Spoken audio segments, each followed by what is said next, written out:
The fluorescent lights of the Daily Grind Cafe hummed, a stark contrast to the storm brewing inside me. My fingers, usually nimble with latte art, trembled as my manager, Victor Sterling, flatly denied my plea. "Your grandmother's hospice care is not my concern, Sarah. Find someone to cover your shifts or consider yourself dismissed." His words, delivered without a glance from behind the gleaming espresso machine, felt like a scalding splash of coffee directly to my soul. 3 years. 3 years I'd poured my life into this place, sacrificing weekends, holidays, and even my own artistic dreams, all for a paltry wage and the illusion of job security. Now, my Grandma Elara, the only family I had left, was fading in room 302 of St. Jude's, and Victor Sterling, a man whose tailored suits reeked of cheap ambition, cared more about the morning rush than a dying woman. I walked out, the clang of the cafe door echoing Victor's dismissive sneer about my unreliability. The drive to the hospital was a blur of tears and simmering rage. Grandma Elara, a former librarian with eyes that held galaxies of stories, had been my universe since my parents vanished years ago. Grandma Elara had always been there, a quiet anchor in my chaotic life, meticulously archiving old family photos and scribbling notes in ledgers I never understood. Grandma Elara passed peacefully 2 days later, her hand growing cold in mine. The peace the nurse spoke of felt like a cruel joke. I was adrift, burdened by funeral costs, mounting rent, and the crushing weight of grief. The small service was attended by a few of Grandma Elara's book club friends and Mrs. Gable, our perpetually complaining neighbor. But then, I saw them, 3 impeccably dressed individuals, their presence radiating an almost unsettling stillness, observing from the back of the chapel. When I tried to approach, they vanished like shadows. Returning to the daily grind felt like stepping into a cold, unwelcome memory. Victor was there, his smirk a permanent fixture. The other baristas, Liam and Chloe, offered hushed sympathies, their eyes darting away whenever Victor's gaze lingered. I tied my apron, the familiar scent of coffee now tasting like ashes in my mouth. The usual morning chaos never materialized. A hush fell over the cafe as a man in a sharp charcoal suit entered. He moved with an effortless authority that silenced the clatter of cups and hushed conversations. His eyes, keen and intelligent, swept the room before locking onto me. "Serafina Vance?" he asked, his voice calm yet commanding, making my name sound significant for the first time in forever. Suddenly acutely aware of my grease-stained apron, I nodded. "I'm Director Thorne, from the National Archives Oversight Division. We need to talk." Victor, ever the opportunist, sidled up, an oily smile plastered on his face. "Is there a problem, Director? Sarah has been a little fragile since her grandmother passed." Director Thorne's gaze, sharp enough to cut glass, landed on Victor. "No problem at all, Mr. Sterling. Miss Vance, a private word, if you please." I untied my apron, leaving Victor gaping like a beached fish. Inside Director Thorne's sleek, unmarked car, he opened a briefcase. Documents, emblazoned with Grandma Elara's name, lay within. Your grandmother, Serafina, was one of our most gifted historical archivists. For 20 years, she meticulously tracked and exposed illicit trade and stolen national treasures. Her work was so precise, so undeniable, that we built entire repatriation cases around her findings. I stared at the documents, seeing Grandma Elara's name linked to cases involving ancient artifacts and priceless historical documents. My quiet grandmother, who spent her days reading and tending her small garden, had been living a secret life of international intrigue.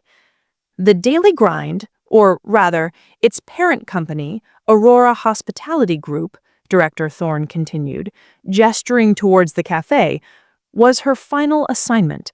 Aurora has been systematically laundering money from illegal artifact sales for 12 years. Your grandmother documented everything. Shell companies, illicit auctions, forged provenance papers, and even the bribery of minor officials. My world spun. I'd been serving coffee to criminals, while my grandmother, in her quiet way, was building the case that would unravel their empire. But here's our problem. Director Thorne's expression clouded. Your grandmother was exceptionally cautious. She encrypted all her findings and stored them in a series of digital dead drops, with access keys only she knew. We've searched her apartment, her hidden compartments. Nothing. What does that mean? I whispered, my voice barely audible. It means 12 years of evidence vanished when she died. Unless... Director Thorne studied my face. Unless she left you some way to access those files. I thought of Grandma Elara's desk, the stacks of notebooks filled with what I thought were random doodles, the old external hard drives labeled with cryptic dates, and the small locked wooden box behind the loose brick in the fireplace that I had never been able to open. She might have, I said slowly. Director Thorne leaned forward. Ms. Vance, those files contain evidence of illicit transactions totaling $78 million. If we can recover them, your grandmother's work will dismantle one of the largest networks of cultural heritage theft we've ever investigated. $78 million? The number was colossal, a galaxy away from my world of tips and stale pastries. What happens if I find these files? Justice, he said, his eyes unwavering, and a substantial reward for your cooperation. I returned to the cafe that afternoon, moving through my tasks in a daze. Victor watched me, his eyes narrowed with suspicion. I poured coffee, my mind racing, piecing together the fragmented memories of Grandma Elara's life. That evening, I sat at Grandma Elara's desk, truly seeing it for the first time. The notebooks weren't random. They were filled with intricate genealogical charts, historical dates, and what looked like ciphers. The external drives were labeled with dates corresponding to specific historical events Elara had always been fascinated by. The wooden box behind the fireplace took hours to open. Grandma Elara had always told me I had a sharp mind, and the answer was hidden in simple sight: her birth date, my birth date, and the anniversary of my parents' disappearance, arranged in a sequence that reflected our shared history. Inside, I found a single, weathered parchment. On it, in Grandma Elara's elegant script, were 27 alphanumeric sequences, each paired with the name of an art gallery, auction house, or hospitality group. Aurora Hospitality Group was number 19. The next morning, I dressed for work, a new resolve hardening my gaze. Before I acted, I needed to understand the depth of Aurora's corruption. I started observing Victor's surprisingly lavish lifestyle despite the cafe's supposed struggles. The way he meticulously handled cash transactions, never quite matching the official records. The hushed, late-night meetings he held with men in expensive cars. Liam complained about missing overtime hours. Chloe grumbled about health insurance deductions that never seemed to translate into actual coverage. The kitchen staff, mostly immigrants, worked agonizingly long split shifts, always just shy of qualifying for full-time benefits. I started documenting everything: manipulated payroll reports, discrepancies in daily cash deposits, the suspiciously low inventory of high-value coffee beans. I even used my phone to secretly record conversations where Victor openly discussed adjusting tip payouts. 3 weeks after the funeral, I had accumulated enough evidence to grasp the full extent of Aurora Hospitality Group's depravity. They weren't just laundering money. They were systematically defrauding their employees, exploiting their desperation, and covering it all up with a web of deceit. But I also realized something else. I didn't have to hand this over to the government immediately. I had other options. Late one night, I researched Aurora's main competitor, Zenith Enterprises, a sprawling conglomerate that had been trying to acquire Aurora's prime locations for months. Business journals had reported unforeseen regulatory hurdles that always scuttled the deals. I wondered what those hurdles might be worth to someone who could make them disappear permanently. The next day, I called Zenith's corporate offices and asked for their mergers and acquisitions department. Within an hour, I was sitting across from Anya Sharma, Zenith's shrewd and elegant lead negotiator. Anya listened to my proposition with an almost unnerving intensity. "Let me be clear," Anya said, her voice smooth as silk.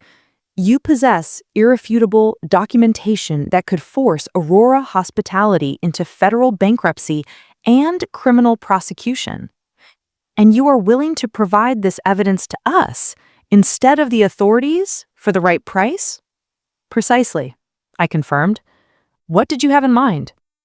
$78 million, I stated, the exact amount Aurora owed in illicit gains. Anya's eyes widened, but not a muscle in her face twitched. "Why that specific number?" "Because that's the cost of stolen history and stolen lives," I replied, my voice steady. We negotiated for 3 hours. Anya made calls to lawyers, shadowed figures, and financial titans whose names I only vaguely recognized from news headlines. By the end of the meeting, we had an agreement. Zenith would pay me $78 million for exclusive access to my grandmother's evidence, with the understanding that they would manage the legal proceedings in a way that maximized their business advantage. The contract took a week to finalize. During that time, I continued to work at the daily grind, watching Victor strut around, oblivious to the impending storm. I thought of Grandma Elara daily, wondering if she would approve. Elara had dedicated her life to official justice, but official justice hadn't been there when I begged for compassion for my dying grandmother. The day the payment cleared in my account, I walked into the daily grind for my final shift. Victor was behind the counter, counting cash with his usual scowl. I approached him, a single printed document in my hand. "Victor, I have something for you." He looked up, annoyance etched on his face. "Make it quick, Vance. We're slammed." I placed the document on the counter between us. It was Zenith Enterprises' payment receipt, clearly showing a $78 million transaction for acquisition of regulatory compliance documentation regarding Aurora Hospitality Group's historical asset holdings. Victor stared at the paper, his expression cycling from confusion to dawning comprehension to utter, sickening horror. What is this?" he whispered, his voice cracking. "That's the receipt for selling your company to your biggest competitor. They bought all the evidence my grandmother compiled about your money laundering, your employee fraud, and your illicit artifact operations. Tomorrow morning, they'll present everything to federal prosecutors and offer to cooperate fully in exchange for immunity." Victor's face went bone white. "My grandmother," I continued, leaning closer, a cold fire in my eyes, "was a forensic archivist for the National Archives Oversight Division who spent 2 decades documenting every crime Aurora Hospitality has committed. The government lost her files when she died, but I found them, and I sold them to Zenith for exactly the amount you've stolen." The paper trembled in Victor's shaking hand as the full, devastating implications crashed down on him. Not only was his company facing federal prosecution, but their main competitor now owned all the incriminating evidence and could control the timing and scope of the legal proceedings to maximize their own market takeover. You destroyed us," he gasped, finally understanding the magnitude of my orchestration. "No," I corrected, untying my apron one final time. "You destroyed yourselves. I just made sure you paid for it, with interest." I walked toward the exit, leaving Victor standing there, clutching the receipt as if it were a burning brand. But I wasn't finished. The true genius of my plan was just beginning. Within 6 hours, Zenith's legal team filed preliminary motions with the federal court, presenting themselves as concerned corporate citizens who had uncovered a vast criminal enterprise. The media painted them as heroes, while Aurora Hospitality became the poster child for corporate malfeasance. By Wednesday, federal agents were raiding all 15 Aurora locations, seizing computers, financial records, and arresting 3 key executives, including the regional director who had been Victor's mentor, the one who taught him how to manipulate payroll and skim profits. This man was now facing 30 years in federal prison. But the most exquisite part was watching Victor realize his personal liability extended far beyond losing his job. As the on-site manager who implemented the fraudulent practices, who signed the false financial documents, who personally stole thousands in employee tips, he was individually responsible for felony charges that could obliterate his life. I spent that week reaching out to every former Aurora employee I could find. Liam was working triple shifts at a discount store, struggling to make ends meet after losing his health benefits. Chloe had moved back in with her parents, unable to afford rent. The kitchen staff, mostly undocumented, were scrambling for any work they could find. Meanwhile, I was quietly planning the next phase of my revenge. The $78 million sat in my account, a powerful weapon. I could have vanished, bought an island, and lived a life of luxury. Instead, I did something that would have made Grandma Elara beam with pride. I established the Elara Vance Foundation for Artistic Integrity, a legal advocacy organization dedicated to helping service industry employees fight wage theft, harassment, and exploitation, with a special focus on those in creative and cultural fields. Our first action was hiring every displaced Aurora worker at salaries that truly reflected their value. Liam became our intake coordinator, helping others navigate complex labor laws. Chloe headed our research department, teaching workers how to document evidence of workplace violations. The former kitchen staff, with their keen eyes and street smarts, formed our field investigation team, going undercover in other establishments. Within 3 months, we had filed successful lawsuits against 17 companies in the region, recovering over $3 million in stolen wages and unpaid benefits. Workers started calling us when they faced retaliation for reporting unethical practices. The Elara Vance Foundation became the organization employers feared and employees trusted. But my personal attention remained fixed on Victor. His legal troubles multiplied exponentially. Federal charges for money laundering and wire fraud, state charges for wage theft and labor violations, civil lawsuits from former employees seeking damages for stolen tips and unpaid overtime. The legal fees alone were annihilating him financially, even before any judgments. I made sure to attend every court hearing, sitting in the gallery where he couldn't miss me, never speaking, never reacting, just a silent, chilling reminder of how his own cruelty had orchestrated his downfall. His lawyer eventually filed a motion to bar me from the courtroom, claiming my presence was intimidating. The judge, with a dismissive wave, denied it.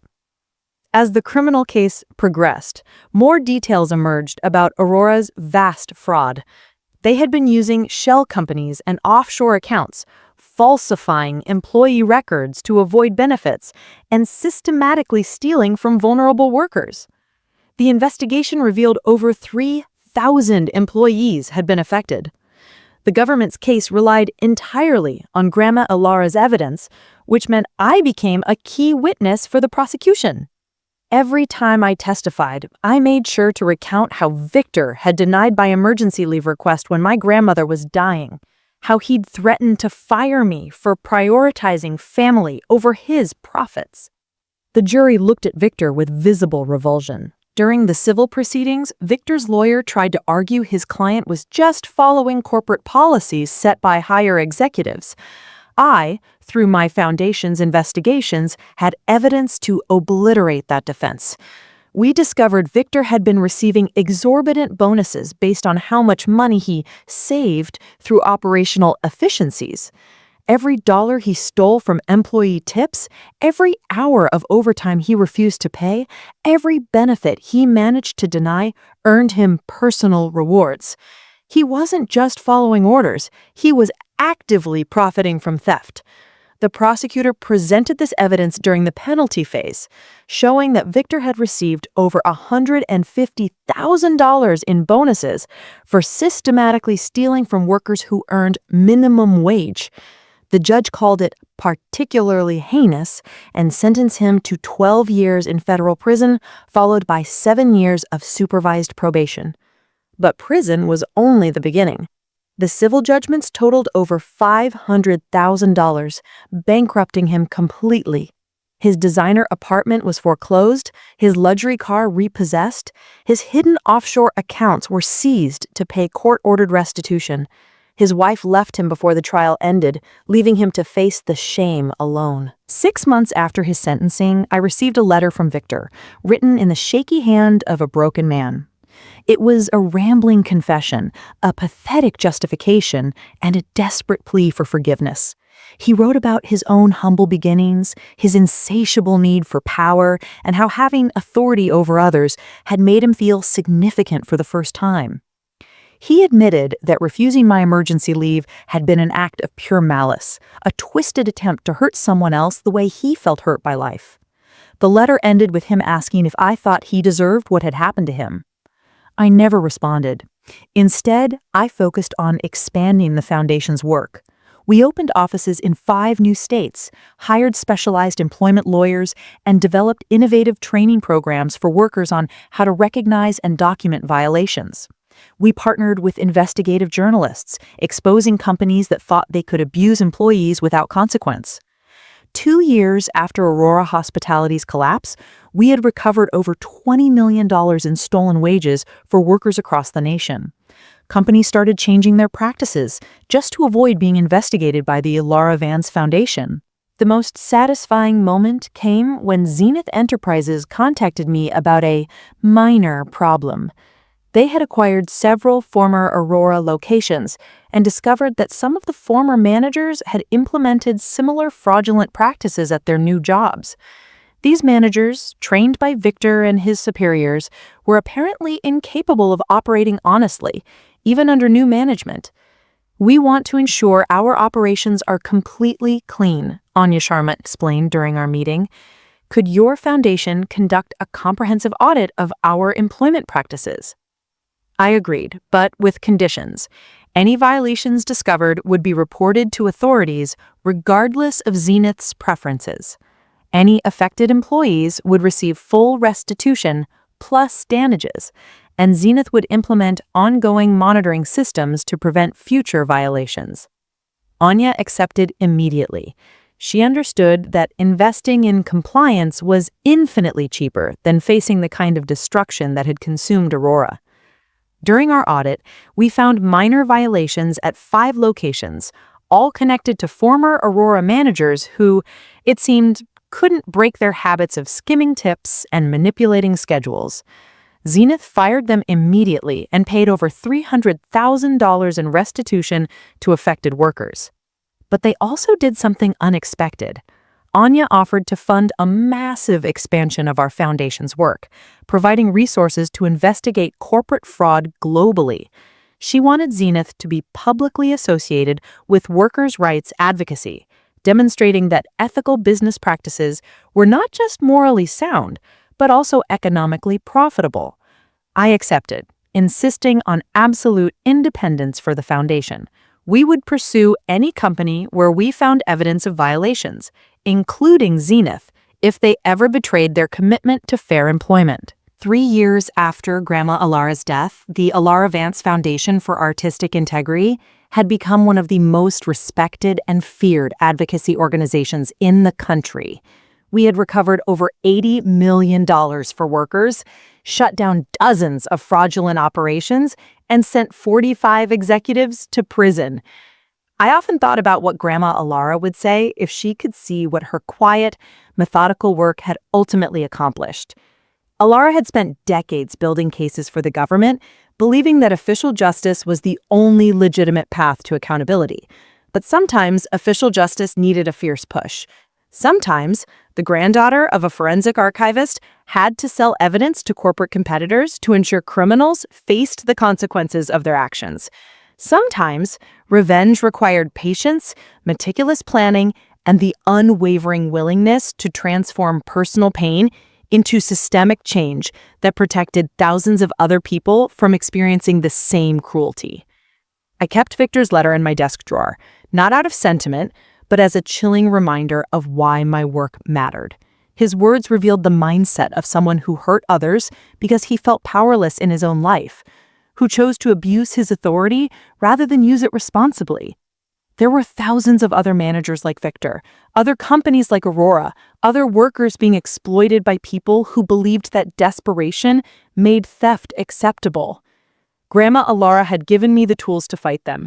I intended to use those tools until every stolen dollar was returned, every violated law was enforced, and every worker knew they had someone willing to fight for them when their employers decided that profits mattered more than human dignity. The Foundation's newest investigation involved a chain of luxury art galleries where struggling artists reported systematic intellectual property theft and blatant exploitation. The evidence I had gathered suggested connections to a shadowy international network of art forgery and organized crime that extended far beyond simple copyright violations. It would be our biggest case yet, potentially involving hundreds of victims and millions of dollars in restitution.